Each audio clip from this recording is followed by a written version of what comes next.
کبھی بھی کسی واقعے میں بھی یہودیوں کا ذکر نہیں ہوا، لیکن جب رسول اللہ صلی اللہ علیہ وسلم مدینہ گئے تو وہاں پہ پہلے سے بہت سارے یہودی آباد تھے۔ اب کوشچن یہ ہے کہ مدینہ میں اتنے سارے یہودی آئے کہاں سے؟ کیونکہ یہودیوں کو 1000 سال پہلے سے پتا تھا کہ بہت جلد مدینہ اور اس کے آس پاس ایک پیغمبر آنے والا ہے۔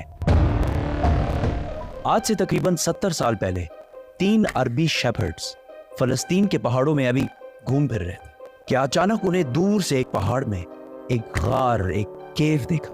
وہ اس کیو کے اندر گئے اور انہوں نے دیکھا کہ اس کیو میں صرف 2 جارز پڑے ہوئے۔ انہوں نے یہ جارز کھول کے دیکھے تو اندر پرانے زمانے کے کچھ پیپرز اور سکرولز پڑے ہوئے۔ انہوں نے سوچا پتہ نہیں کوئی چیز ہوگی بس، تو انہوں نے بازار جا کر تھوڑے پیسوں کے بدلے ان کو بیچ دیا۔ وہاں سے یہ سکرولز کسی طرح امریکہ کے ایک سائنٹسٹ کے ہاتھ لگے، جس کو ڈائریکٹ پتہ لگ گیا کہ یہ یہودیوں کی آسمانی کتاب تورات ہے، لیکن یہ کسی عجیب سے سٹائل سے لکھی ہوئی اور آج کے زمانے کے سارے تورات سے مختلف تھی۔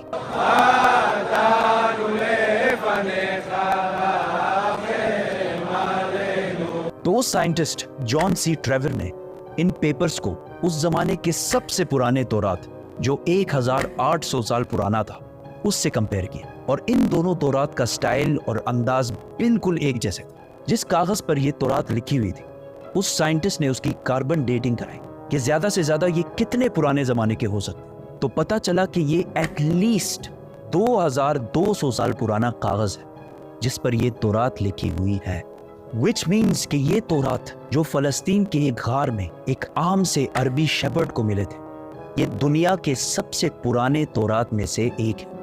ایون حضرت عیسیٰ علیہ السلام کے آنے سے بھی پرانے کا تورات ہے۔ Copies of the Bible that are 1000 years older than any previously known copy of the Bible. یہ کمپلیٹ تورات تو نہیں ہے، لیکن تورات کے بہت سارے پورشنز اس میں موجود ہیں۔ ان سکرولز کے سٹارٹنگ میں یہودیوں کے ایک پیغمبر آئزیہ کا ذکر ہے، جن کو کرسچنز اور مسلمان دونوں ایک سچا پروفٹ مانتے ہیں، اور اس پیغمبر آئزیہ نے فیوچر کے کچھ پروفیسیز لکھی ہیں کہ آنے والے وقتوں میں دنیا میں کیا کیا ہونے والا ہے۔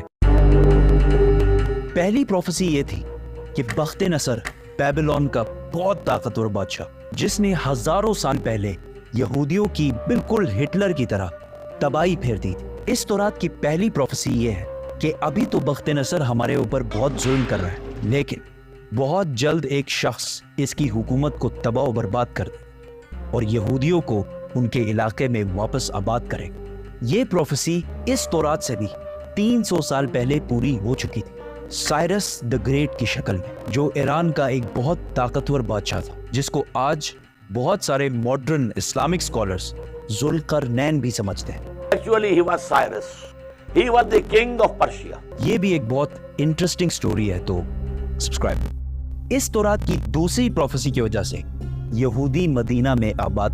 اس دنیا کے سب سے پرانے تورات پروفیسی کچھ ایسے ہے: دیکھو میرا غلام جسے میں قائم رکھتا ہوں، میں اپنی روح کو اس میں ڈالوں گا اور وہ دنیا میں انصاف قائم کرے گا، اور جب تک وہ زمین پہ انصاف قائم نہ کر لے وہ پیچھے نہیں ہٹے گا اور نہ اسے کوئی کچل سکے گا، اور میں بتوں کو اپنی تعریف چھیننے نہیں دوں گا۔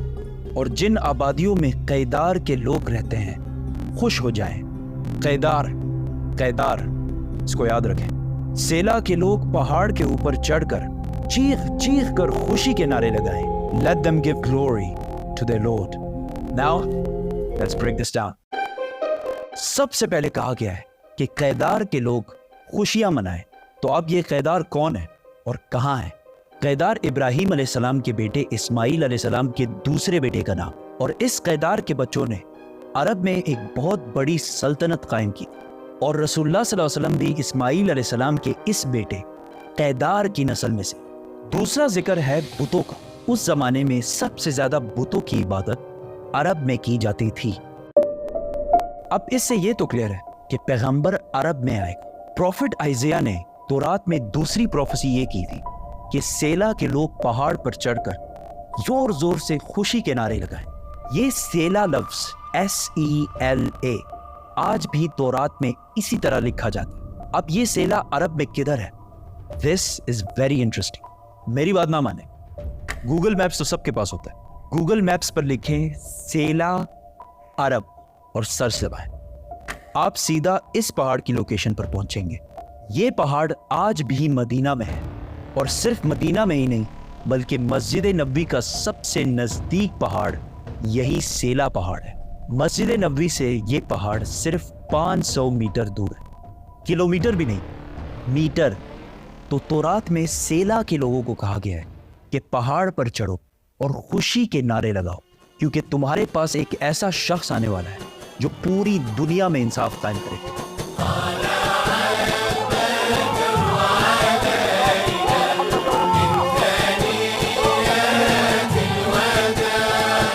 اور یہ سب کچھ تورات میں یہودیوں کو پہلے ہی بتا دیا گیا۔ یہودیوں کو اس بات کا پورا اندازہ تھا کہ بہت جلد مدینہ میں ایک پیغمبر آنے والا ہے۔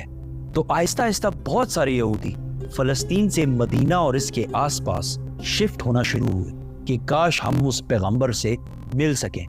اور ایک دفعہ تو یہودی اور رومن امپائر کی لڑائی کے بعد بہت سارے یہودی مدینہ اور اس کے گرد جمع ہونا شروع ہوئے، اور خیبر کو، جو مدینہ کے سب سے قریب سٹی سمجھی جاتی تھی، اس کو اپنا ہیڈ کوارٹر بنایا۔ مدینہ کے عرب یہودیوں کے نالج اور ان کے بزنس کرنے کے طریقے سے بہت زیادہ امپریس تھے، جس طرح آج بھی پوری دنیا یہودیوں کے انٹیلیجنس اور بزنس کے طریقے سے بہت امپریس ہے۔ آہستہ آہستہ مدینہ میں یہودی بڑھنے لگے، اور مدینہ کے عربیوں اور یہودیوں کے درمیان لڑائیاں ہونا شروع ہوئی، اور ہمیشہ یہودی مدینہ کے عربیوں کو کہتے تھے کہ آج تو تم لوگوں نے جو کرنا ہے کر لو، لیکن جب ہمارا پیغمبر آئے گا تب ہم تم لوگوں کو نہیں چھوڑیں۔ مدینہ کے عربی ہمیشہ اس بات سے ڈرتے تھے کہ کہیں واقعی ان کا پروفٹ آ کے ہمیں ختم ہی نہ کر دے۔ مدینہ والوں کو جنریشنز اینڈ جنریشنز تک یہ بات بتائی جا رہی تھی، جس کی وجہ سے مدینہ والوں کو یقین ہو گیا تھا کہ بہت جلد ایک پیغمبر آنے والا ہے۔ اس سب کے درمیان اچانک ایک دن مکہ سے ایک آدمی مدینہ آیا جس کا نام تھا مصعب بن عمیر، اور انہوں نے مدینہ کے لوگوں کو اسلام کی دعوت دی اور بتایا کہ مکہ میں ایک عربی پیغمبر آیا ہے جس کی بات کوئی بھی مکہ میں نہیں مانا۔ یہ سن کر مدینہ والے حیران ہو گئے کہ ایک عربی بولنے والا پیغمبر، ہو سکتا ہے یہ وہی پیغمبر ہے جس سے یہودی ہمیں بار بار ڈراتے رہتے۔ تو مدینہ والوں نے ڈائریکٹ دنیا میں سب سے پہلے اسلام قبول کر لیا۔ یہودیوں کو جب اس بات کا پتہ چلا کہ ہمارا پیغمبر تو عربیوں میں آ گیا، تو انہوں نے صاف ڈینائی کر دی کہ یہ وہ پیغمبر ہے ہی نہیں۔ لیکن پھر بھی کچھ یہودیوں نے اسلام قبول بھی کیا اور اسلام کے لیے جان بھی دی۔ اور تورات میں محمد صلی اللہ علیہ وسلم کے بارے میں جو پہلے سے کہا گیا تھا، یہ بھی یہودی جو مسلمان ہو گئے تھے، یہ بھی انہی یہودیوں نے ڈسکور کیا تھا۔ اسی لیے حضرت سلمان فارسی کو بھی ایک کرسچن پریسٹ نے مدینہ ہی بھیجا تھا کہ وہاں ایک پیغمبر آنے والا ہے۔ یہودیوں نے اس سب کو ڈینائی کر دیا کہ یہ وہ پیغمبر ہے ہی نہیں، اور صرف ان کو پیغمبر ماننے سے انکار نہیں کیا بلکہ رسول اللہ صلی اللہ علیہ وسلم کے خلاف ہر طرح کی سازش بھی کی۔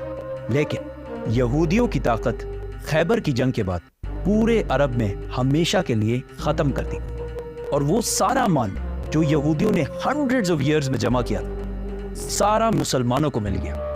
اور مکہ والوں کو بھی پتہ چل گیا کہ خیبر کے بعد اگلی باری مکہ والوں کی ہے۔